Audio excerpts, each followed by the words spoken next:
The Crusades, a series of religious wars waged between the 11th and 13th centuries, stand as a pivotal epoch in the chronicles of both Christianity and Islam. These campaigns, often depicted as a clash between East and West, were ignited by a complex interplay of religious fervor, political ambition, and economic motivations.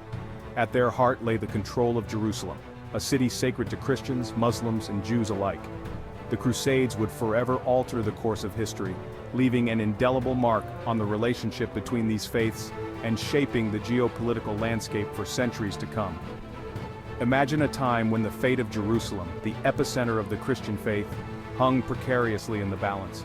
The rise of the Seljuk Turks, a powerful Muslim dynasty, posed a significant threat to the Byzantine Empire, the eastern bastion of Christianity.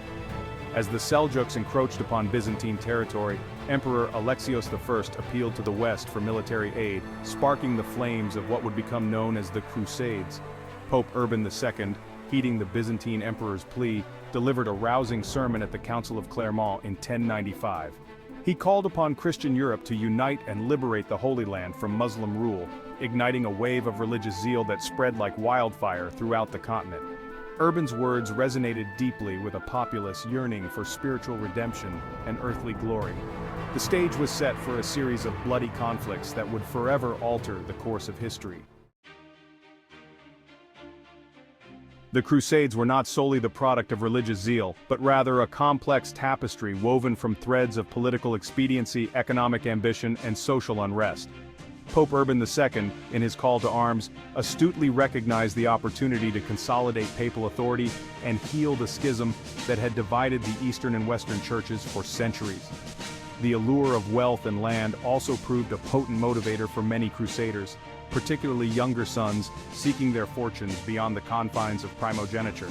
Moreover, the Crusades provided an outlet for the martial spirit of the European nobility, offering opportunities for glory and advancement in service to a higher cause. The promise of spiritual rewards, including indulgences that offered remission of sins, further fueled the crusading spirit. The Crusades represented more than just a military campaign, they were a mass movement that transcended social and economic boundaries. From the poorest peasant to the wealthiest knight, Europeans from all walks of life answered the call to arms, united by a common faith and a shared sense of purpose. The Crusades would leave an enduring legacy, shaping the religious, political, and cultural landscape of Europe for centuries to come. The First Crusade, launched in 1099, witnessed an unexpected triumph for Christendom with the capture of Jerusalem. This victory, however, was marred by the massacre of the city's Muslim and Jewish inhabitants, a grim foreshadowing of the brutality that would come to characterize these holy wars. The establishment of Crusader states in the Levant, including the Kingdom of Jerusalem, marked a high point for Christian power in the region. Subsequent crusades, however, met with mixed success. The Second Crusade, prompted by the fall of the County of Edessa, ended in failure. The Third Crusade, led by iconic figures such as Richard the Lionheart and Saladin, resulted in a negotiated truce that allowed Christian pilgrims access to Jerusalem. The Fourth Crusade, marred by political intrigue and Venetian machinations, culminated in the infamous sack of Constantinople, a Christian city, in 1204. The later Crusades, plagued by internal divisions and waning support, ultimately failed to achieve their objectives. The fall of Acre in 1291 marked the end of Crusader presence in the Levant, signaling a decisive victory for Islam.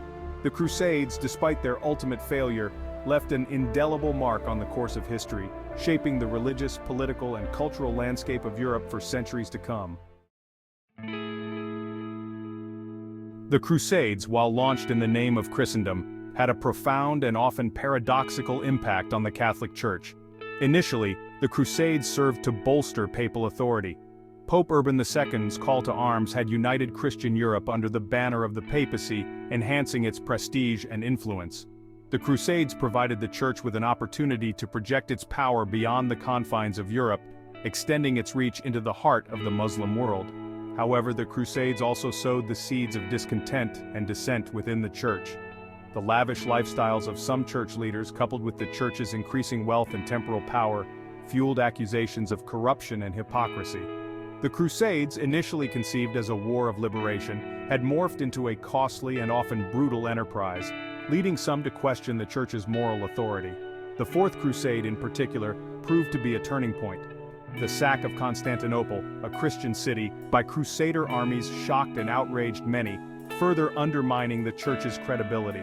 The Crusades, while intended to strengthen Christendom, ultimately exposed the deep divisions and internal contradictions within the Church, contributing to the decline of papal authority in the centuries that followed.